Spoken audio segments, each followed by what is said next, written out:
coming after me. Y'all favorite came after me. My fans up and them bands up, bring my fam up. The mentality, these niggas be faking. The mentality, these niggas be hating. The mentality. Yo, what is going on, y'all? It's your boy VeLL back with another Mobile Legends top 5 video. Let's see if we can get this video to 500 likes for another one, man. I know you all have been enjoying this. I haven't done these in a while, so we're doing a few top 5s now. So just because you all have been asking me lately, and I haven't done one in months, like the meta has changed so much.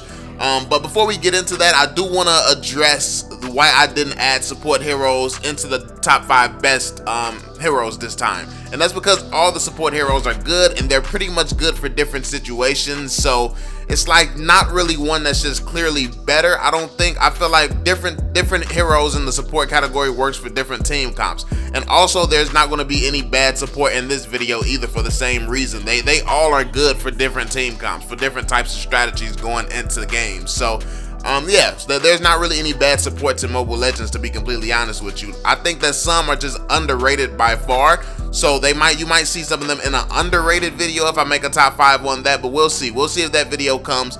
But let's actually jump into it. We're going to be doing the worst hero in each category, and this time we're not going to have like the options thing. This is just going to be my opinion based on, because I think that this one, it has like clear people that just are the least dominant in every single category. So that's what we're going to be focusing on in this video, the least dominant heroes in each category. So starting off, we're going to be talking about the worst tank in Mobile Legends, which I feel is Franco.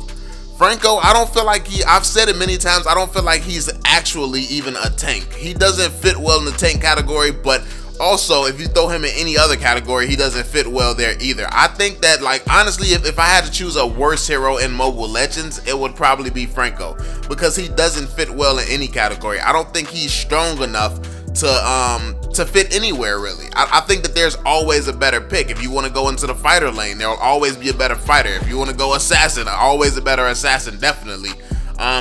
When it comes down to tanking, there's always a better tank.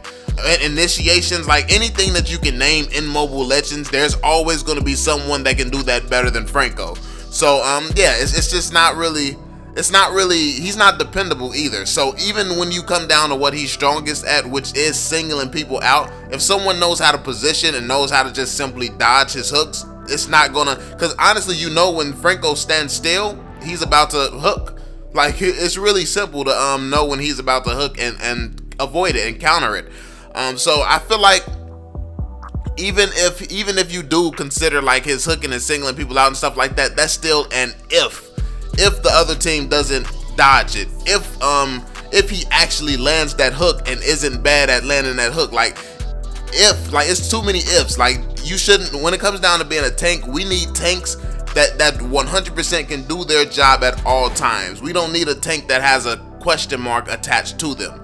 And that's what I think makes Franco so weak. He has a question mark attached to him. Like, are you going to land the hook? Is the enemy team going to dodge you? All of that stuff. It's always an if involved. Like, let's take Johnson for instance. You go with a tank like Johnson, and there's no if involved. Yeah, you can use his ultimate, and you can wonder if you're going to use that ultimate, but at the end of the day, he's still tanky. So even if he misses his ultimate, he's still tanky. He can still slow you. He can still stun you. Like, he's still valuable. When it comes down to Franco, if he misses his hook, he's just there. He can be easily melted. He can be like, he's basically just useless at that point if he misses the hook. Granted, if he does land every hook, it can be game changing, but honestly, I think that Franco is a fun hero in low elo, like in classic, like early on and stuff, playing against warriors and stuff like that, and there's nothing wrong with that. I mean, he is a fun hero, but as far as him being a good hero, I don't think he's good in the slightest, to be completely honest. Especially when you're playing competitive. So I think that the good thing is there's two different sides to Mobile Legends also. I think there is a competitive side and there is a casual side as well. So keep in mind, when I make my videos, I'm talking about the competitive side of Mobile Legends. I'm not talking about the casual side, because it's a lot of heroes that I wouldn't use competitively that I would have a lot of fun with playing casually. So keep that in mind. But moving on to the next one here, we're going to be in the fighter category. I'm going to have to go with Zylong. Zylong is probably the worst, and that's because of his lack of sustainability. He's really only good for one strategy, which is split pushing. I couldn't even add Alucard. It wasn't even a debate between him and Alucard, because at the end of the day, Alucard can use his ultimate and have more sustainability, getting all that life steal. He has more sustainability. Zilong, he doesn't have sustainability. If he dives someone, he can easily be stunned by multiple people. Like I feel like Zilong is just really the way they had him before, he would have been great in this meta. Like before, when he was using his ultimate, he couldn't be hit with crowd control, I believe. And that's when he probably would have been a lot better if they would have kept him like that. But they changed it for some reason, which just completely made him useless. So, I mean, he's really only good for the split push at this point in time, or against team comps that really don't have any meta heroes in it. Since 9 times out of 10, the meta heroes have some type of stun, slows, crowd control, something. So you compare him to anybody, there's always someone better that can do his job better. Like there's always, compare him to like Martis. Martis can grab people just like him, but Martis does a better job at doing it, and he's more sustainable as well. Martis can stay alive better than Zilong can. So it's like, if you look into the category of fighters, no one is pretty much worse than Zilong when it comes down to actually competing with him. So that's who I think is the worst fighter. Let me know in the comment section if you agree. Let me know if you disagree. Let me know your list down below as well, as always, yo. I want to know what you all think. Moving on, we have the assassin category. This is going to be an interesting category because we have a lot of great assassins, but I think the one that clearly stands out to me as the worst would probably have to be Lapu Lapu.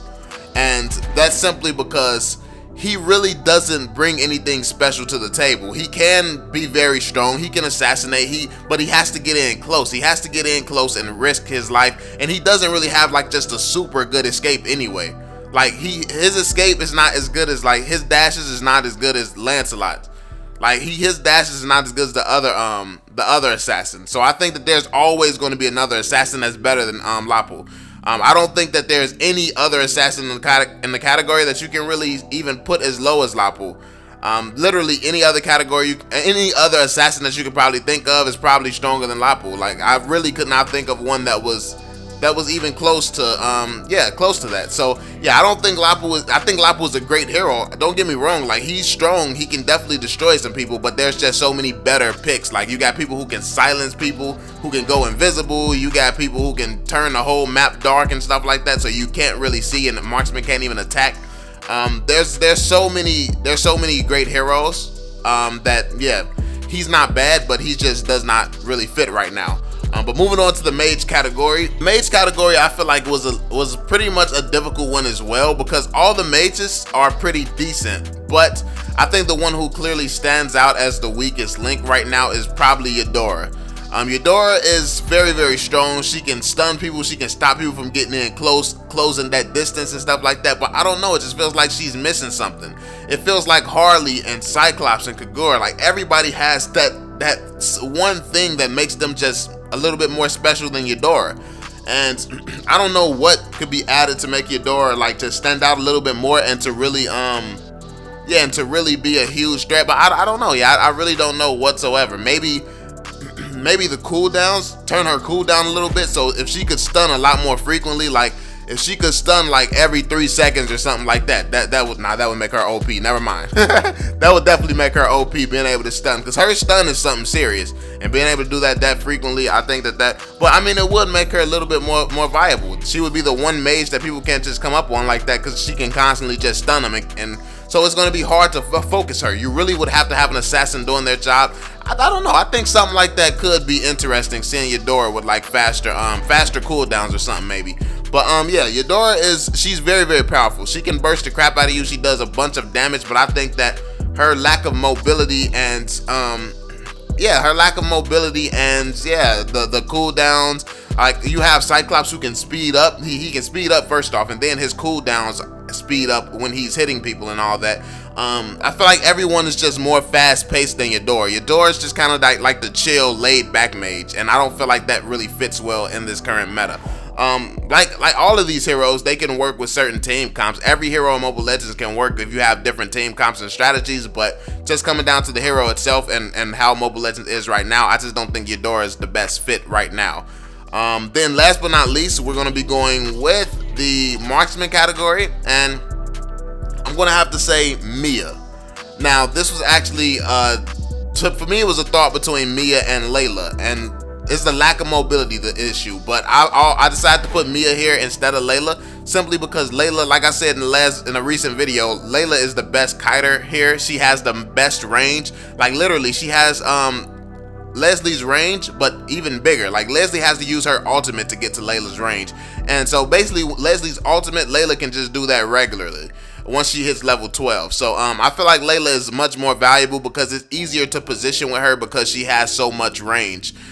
Because of that range, like when someone tries to step up on Layla and dive her, you can get like 2-3 shots before they can even use their abilities or something on you. So Layla can pretty much burst someone down before they even get too close.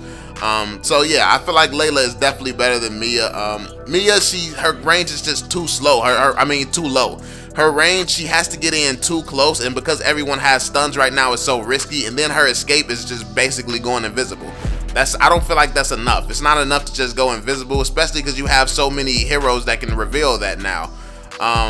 So yeah, Mia, I don't feel like Mia is really the one of the best ADC right now. She does the most damage. Don't get me wrong, low elos she will absolutely shred because no one is using overpowered heroes with crowd control, nothing like that. And when it comes down to pure damage, Mia is definitely amongst the top in the whole category. But when it comes down to actually competing with her and trying to move up the ranks and play at a higher level, yeah, Mia is just not going to cut it simply because of her short range and her inability to escape most things. So yeah, that's pretty much it, man. This is my top 5 worst heroes in Mobile Legends, man. Let me know what you all think in the comment section down below. Let me know if you agree. Let me know if you disagree. Let me know your list. Let me know if you replace somebody on this list and put someone different in yours.